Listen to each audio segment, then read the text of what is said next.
बहुत समय पहले की बात है।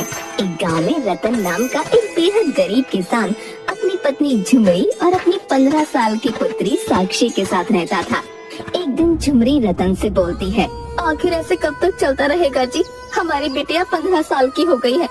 कुछ समय बाद उसके हाथ पीले करने का समय आ जाएगा। मैं तुम्हारी बात समझता हूँ झुमरी, तुम चिंता मत करो। मैं आज से खेत में दिन रात काम करूँगा। तुम्हारी मेहनत करने से क्या फायदा? तुम्हारी सारी फसल तो जमींदार ले लेता है। इतनी मेहनत करने के बावजूद हम सबको 2 वक्त का पेट भर भोजन भी नसीब नहीं होता। काश हमारा कोई पुत्र होता तो हमारे बुढ़ापे का सहारा बनता। ईश्वर पर भरोसा रखो, सब कुछ ठीक हो जाएगा। इतना बोलकर रतन अपने खेत पर चला गया और मेहनत से खेत पर हल चलाने लगा। रतन को हल चलाते हुए कुछ ही समय हुआ था कि तभी गांव का जमींदार आ धमका। अब तुम्हें खेत में मेहनत करने की कोई जरूरत नहीं है रतन। मैं आपकी बात का मतलब नहीं समझा जमींदार साहब। अगर मैं मेहनत नहीं करूँगा तो अपने परिवार का पेट कैसे पालूंगा? मैं तुम्हें मेहनत करने से नहीं रोक रहा। तुम्हें मेहनत करनी है तो जाओ, जाकर दूसरे के खेत में मेहनत करो, मेरे खेत में नहीं। ये क्या कह रहे हैं आप? मैं अपने ही खेत में तो काम कर रहा हूँ, ये मेरा ही खेत है। ये अब तुम्हारा खेत नहीं, ये तुम्हारा खेत था, अब ये मेरा खेत है। तुम्हारी याददाश्त शायद कमजोर हो गई है रतन। कुछ समय पहले तुमने मुझसे कर्ज लिया था जो तुम अभी तक चुका नहीं पाए हो। झूठ मत बोलिए जमींदार साहब, हर साल मेरी लगभग सारी फसल तो आप ले जाते हैं, लेकिन आपका जो कर्जा है वो चुकने का नाम ही नहीं ले रहा। वाह, लेते हुए तो बड़ा मुस्कुराते हुए गए थे और देते समय आंखें दिखा रहे हो। अब तक मैं जो भी फसल ले गया हूँ वह सब ब्याज थी। जब तक तुम मेरी असल नहीं चुका देते तुम अपने खेत में काम नहीं कर सकते। अब तुम यहाँ से जा सकते हो। किसी माई के लाल में अगर हिम्मत है तो मेरे खेत से मुझे निकाल कर दिखाए, सारी दादागिरी खत्म कर दूंगा उसकी। अच्छा, क्या कर लोगे तुम? अपनी पुत्री को लड़ने के लिए बुलाओगे? क्योंकि तुम्हारा कोई पुत्र तो है नहीं जो तुम्हारे लिए हमसे लड़ने आएगा। तभी जमींदार के बगल में खड़ा हुआ उसका साथी संपत रतन से बोला, यहाँ से चले जाओ रतन, तुम्हें आखिरी चेतावनी दे रहा हूँ। मुझे तुम पर हाथ उठाते हुए अच्छा नहीं लगेगा, लेकिन अगर तुम जिद करोगे तो मजबूरन मुझे वह तरीका अपनाना पड़ेगा जो तुम्हें अच्छा नहीं लगेगा। जाता हूँ, लेकिन मैं चुप नहीं रहूंगा। मैं इसकी शिकायत महाराज से जरूर करूंगा। इतना बोलकर रतन आंखों में आंसू लिए वहाँ से चला गया। दोपहर के समय घर पर अचानक रतन को देखकर रतन की बीवी चौंक पड़ी। क्या हुआ जी? आज आप समय से पहले खेत से घर वापस कैसे आ गए और आपकी आंखों में आंसू क्यों? उस नामुराद जमींदार ने हमारा खेत भी हमसे छीन लिया। झुमरी, मेरे तो हाथ कट गए। अब मैं क्या करूँगा? उसने मुझसे मेरे ही खेत से अपमानित करके बाहर निकाल दिया और मैं कुछ नहीं कर पाया। इतना कहकर रतन रोने लगा। तभी उसकी पुत्री साक्षी वहाँ आ गई। पिताजी, आप रोइए मत पिताजी, मैं जानती हूँ आप सिर्फ मेरी वजह से चिंतित हैं। ये सब मेरी वजह से हो रहा है। ये तुम कैसी बातें कर रही हो बेटी? सही कह रही हूँ माँ, आप दोनों को हमेशा मेरे हाथ पीले करने की चिंता खाई जाती है। कभी कभी मैं सोचती हूँ कि अगर मैं पैदा ही ना होती तो शायद आप दोनों इतना दुखी ना होते। ऐसा मत कहो बेटी, तुम तो हमारे लिए हमारी जान हो। अगर मेरा कोई भाई होता तो जमींदार की इतनी हिम्मत नहीं होती कि मेरे पिता को अपमानित करके उनके ही खेत से बाहर निकाल देता। इतना बोलकर साक्षी रोती हुई दूसरे कमरे में चली गई। रतन रात भर गहरी सोच में डूबा रहा। अगले दिन रतन गांव के मुखिया के पास गया। क्या बात है रतन, आज सुबह सुबह मेरे घर? सब कुछ ठीक तो है? आप तो जानते हैं मुखिया जी कि मैंने कुछ समय पहले जमींदार से कुछ धन कर्ज में लिया था। हाँ हाँ, तुम्हारे बारे में सब जानता हूँ। तुमसे मैंने मना भी किया था कि उससे कर्ज मत लो। रतन, जमींदार से सिर्फ तुम ही नहीं बल्कि वह हर व्यक्ति परेशान है जिसने उससे कर्जा ले रखा है। मैंने सुना है मुखिया जी कि आपका राजमहल में आना जाना लगा रहता है। क्या आप मुझे अपने साथ राजमहल लेकर जा सकते हैं? तुम राजमहल जाकर क्या करोगे रतन? आखिर तुम क्या सोच रहे हो? मैं जमींदार की शिकायत महाराज से करूंगा। उन्हें बताऊंगा कि किस तरह से जमींदार ने मेरे साथ बेईमानी करके मेरे ही खेत से मुझे निकाल दिया है। रतन, मुझे तुमसे पूरी हमदर्दी है, पर तुम राजमहल जाना चाहते हो तो मैं तुम्हें ले जा सकता हूँ और तुम्हें दरबार में राजा से भी मिलवा सकता हूँ, लेकिन वहाँ कुछ होने वाला नहीं है। मैं कुछ समझा नहीं मुखिया जी। क्योंकि महाराज और जमींदार की बहुत अच्छी दोस्ती है। जमींदार ने महाराज की आंखों में भी झूठ और विश्वास की पट्टी बांध रखी है। महाराज उस पर बहुत विश्वास करते हैं। वह तुम्हारी बात पर विश्वास नहीं करेंगे। हो सकता है तुम्हें उल्टी सजा देकर कारागार में बंद करवा दे। अगर ऐसा हुआ तो तुम्हारे परिवार का क्या होगा रतन? क्योंकि तुम्हारा कोई पुत्र भी नहीं है जो तुम्हारी पीठ पीछे तुम्हारे परिवार को संभाल सके। तो फिर अब मैं क्या करूं? देखो रतन, मेरे भी बहुत से खेत हैं। तुम चाहो तो अपने परिवार के साथ मेरे खेत में काम कर सकते हो और जितना मैं और मजदूरों को काम करने का धन देता हूँ उनसे तुम्हें थोड़ा ज्यादा दे दूंगा। इससे ज्यादा मैं तुम्हारे लिए कुछ नहीं कर सकता। ठीक है, इस वक्त मुझे सिर्फ और सिर्फ काम की ही आवश्यकता है। उस दिन के बाद रतन मुखिया के खेतों पर काम करने लगा। रतन के साथ उसकी पत्नी और उसकी बेटी भी बराबर से काम कर रही थी। एक दिन की बात है, रतन खेत में अपनी पत्नी और बेटी के साथ भोजन कर रहा था कि तभी वहाँ पर एक बहुत गंदा दिखने वाला इंसान आया। मैं कई दिनों से भूखा हूँ, क्या तुम मुझे कुछ खाने को दे सकते हो? कौन हो तुम? और तुम्हारे कपड़े देखकर लग रहा है जैसे तुम कई महीनों से नहीं नहाए हो और तुम्हारे अंदर से कितनी बदबू आ रही है। एक भूखे को भोजन खिलाना बहुत बड़ा पुण्य का काम होता है और मैं कुछ भी मुफ्त में नहीं खाता। अगर मैं तुम्हारा भोजन खाऊंगा तो उसके बदले मैं तुम्हें वो दूंगा जिसकी तुम कल्पना भी नहीं कर सकते। अरे भाई, अगर तुम्हें भोजन खाना है तो ऐसे ही मांग लो ना। तुम्हारे पास पहनने को ढंग से वस्त्र भी नहीं है और तुम कुछ देने की बात कर रहे हो। रतन ने उस गंदे दिखने वाले इंसान को 2 रोटियां पकड़ा दी और वो इंसान 2 रोटियां खा गया। मुझे और भूख लगी है, क्या मुझे और दे सकते हो? साक्षी और झुमरी को न जाने क्यों उस पर अब तरस आ गया। उन दोनों ने अपने हिस्से का सारा भोजन उस इंसान को दे दिया। वो सारा भोजन खा गया। लो भाई, तुम तो हमारा सारा भोजन खा गए। अब तुम इसके बदले में हमें क्या दे सकते हो? रतन ने इतना कहा ही था कि तभी उस व्यक्ति ने जमीन से गीली मिट्टी उठा ली। उसने झुमरी और रतन के पसीने की कुछ बूंदें उस मिट्टी में मिला दी और उस मिट्टी से एक सुंदर दिखने वाले लड़के का पुतला बना दिया। यह लो,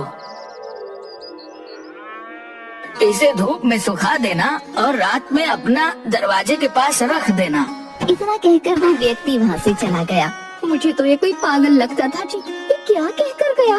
मेरी तो कुछ समझ में नहीं आया। लेकिन माँ, इसने मिट्टी से पुतला कितना सुंदर बनाया। पिताजी देखो ना, कितना सुंदर लड़के का पुतला है।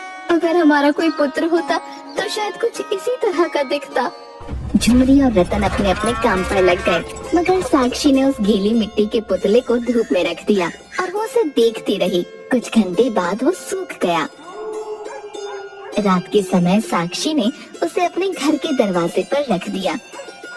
अरे बेटी, ये तुम क्या कर रही हो? पिताजी, आपने सुना नहीं था उस व्यक्ति ने क्या कहा था? अरे वो कोई पागल था। तुम भी उसकी बातें सुनकर ऊटपटांग हरकतें करने लगी। अब सो जाओ, सुबह जल्दी उठना है। साक्षी चारपाई पर लेट गई, मगर उसकी आंखों से नींद कोसों दूर थी। अचानक आधी रात को बहुत सी रंग बिरंगी किरणें उस मिट्टी के पुतले के आसपास मंडराने लगी। साक्षी दौड़ते हुए रतन और झुमरी के पास पहुंची। माँ, पिताजी उठिए, देखिए ना क्या हो रहा है। झुमरी की बात सुनकर वो दोनों आंख मसलते हुए उठ गए। ये क्या हो रहा है? मुझे तो अब डर लगने लगा है जी। आखिर वो पागल इंसान क्या देकर गया है? झुमरी ने इतना कहा ही था कि तभी देखते ही देखते वो मिट्टी का पुतला एक सुंदर 20 वर्षीय नवयुवक में परिवर्तित हो गया। रतन, झुमरी और साक्षी उसे देखकर बुरी तरह से डर गए। घबराओ मत पिताजी और माँ, मैं तुम्हारा ही बेटा हूँ, एक जादुई बेटा। ऐसा कैसे हो सकता है? क्यों नहीं हो सकता? आपके पसीने का अंश मुझ में है। मैं भले ही आपकी कोख में भले ही 9 महीने ना रहा हूँ, लेकिन मैं आपका ही पुत्र हूँ। न जाने क्यों झुमरी के दिल में उसे देखकर ममता फूट पड़ी और वो दौड़ते हुए उस युवक से लिपट गई। पता नहीं क्यों मुझे ऐसा लग रहा है जैसे कि तुम मेरी असली संतान हो। मैं ही तुम्हारा असली संतान हूँ माँ। अब तुम सबको चिंता करने की कोई जरूरत नहीं है। आज से मैं इस परिवार का बोझ संभालूंगा। मेरा हमेशा से एक सपना था कि अगर कोई मेरा पुत्र होता तो मैं उसका नाम चंदू रखता। आज से तुम्हारा नाम चंदू है। लेकिन तुम अभी कुछ दिनों तक घर से बाहर मत निकलना बेटा, नहीं तो गांव वाले तरह तरह के सवाल करेंगे। कुछ दिनों तक चंदू सबके साथ रहकर घुल मिल गया। अब सभी लोग उसे अपना परिवार का सदस्य समझने लगे। कुछ दिनों बाद रतन चंदू को खेत पर काम के लिए लेकर गया। अरे रतन, तुम्हारे साथ ये सुंदर नवयुवक कौन है? ये मेरा पुत्र है। पुत्र? अरे भाई, जहाँ तक मैं जानता हूँ तुम्हारा तो कोई पुत्र नहीं है। ये रातों रात पुत्र कहाँ से आ गया? ईश्वर चाहे तो सब कुछ हो सकता है मुखिया जी। समझ लो कि ईश्वर को मुझ पर दया आ गई और उसने मुझे एक पुत्र दे दिया। तुम्हारा पुत्र तो दिखने में बहुत ही हट्टा कट्टा और बलिष्ठ है। रतन, फिर तुम्हें जमींदार से अब डरने की कोई जरूरत नहीं। इतना कहकर मुखिया वहाँ से चला गया। यह मुखिया जी क्या बोल कर गए हैं पिताजी? छोड़ो चंदू, जाने दो, तुम इन सब बातों में मत पड़ो। नहीं पिताजी, आपको मुझे बताना ही होगा। आखिरकार मैं आपका बेटा हूँ और एक बेटे को अपने पिता की हर बात जानने का अधिकार होता है। रतन ने सारी घटना चंदू को बता दी। अच्छा, तो इसका मतलब यह है कि मेरे पिता की जमीन पर जमींदार ने कब्जा कर रखा है। आप चलिए मेरे साथ। लेकिन चंदू, तुम नहीं जानते जमींदार बहुत ही धूर्त और मक्कार व्यक्ति है और बहुत शक्तिशाली भी है।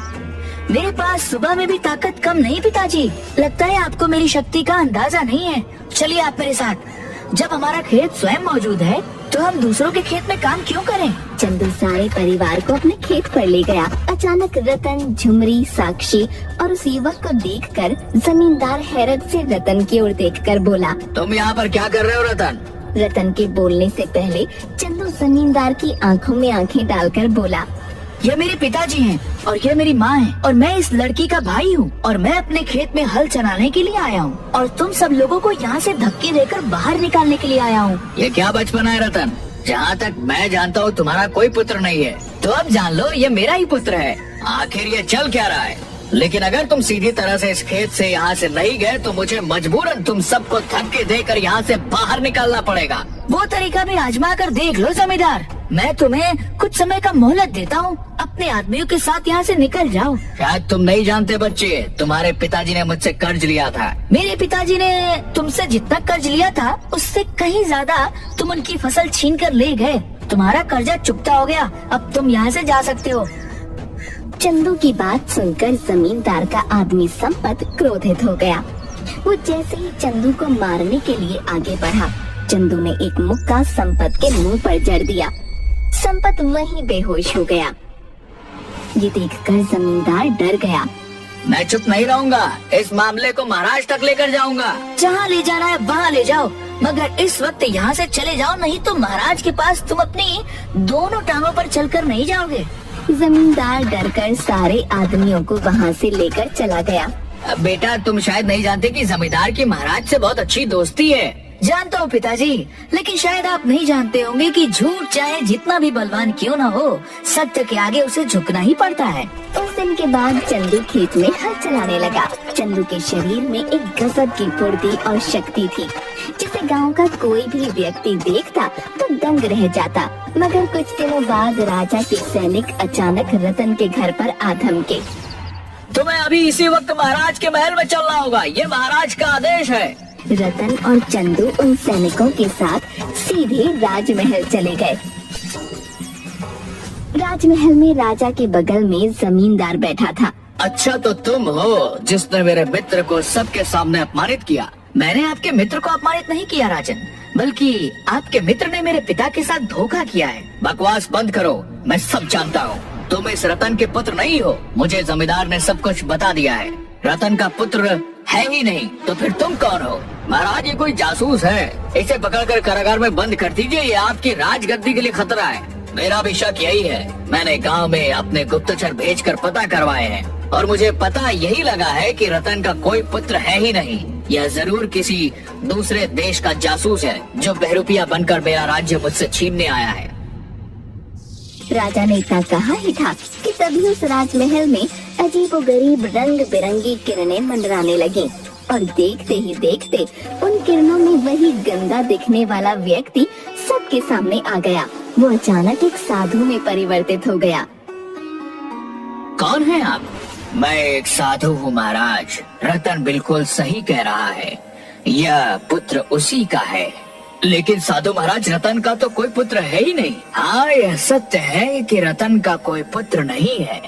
रतन की गरीबी देखकर मुझे उस पर दया आ गई और मैंने एक मिट्टी के पुतले में रतन और उसकी पत्नी का पसीना मिलाकर एक पुतला बनाया और उस पुतले में इन दोनों की पुत्र प्राप्ति की सच्ची श्रद्धा से जान आ गई। अब यह रतन का ही पुत्र है और जमींदार झूठा है। हाँ महाराज, आपके मित्र ने आपका नाम लेकर समाज में डर और भय का माहौल बना रखा है। इसने बेईमानी से मेरा खेत मुझसे छीन लिया था। राजा क्रोधित होकर जमींदार से बोला, क्या ये सही है? मुझसे गलती हो गई, मुझे क्षमा कर दीजिए महाराज। इस धोखे के लिए तुम सजा के अधिकारी हो। सिपाहियों, कारागार में बंद कर दो इस कपटी को। क्षमा महाराज, क्षमा। रतन, मैं तुम सबका क्षमा प्रार्थी हूँ। अब तुम राज्य में अपने परिवार सहित सुखी जीवन यापन करो। धन्यवाद महाराज। इसके बाद रतन अपने परिवार के साथ खेती कर खुशी खुशी रहने लगा। किसी ने सच ही कहा है, झूठ चाहे कितना भी बलवान क्यों न हो, उसका पतन पक्का है।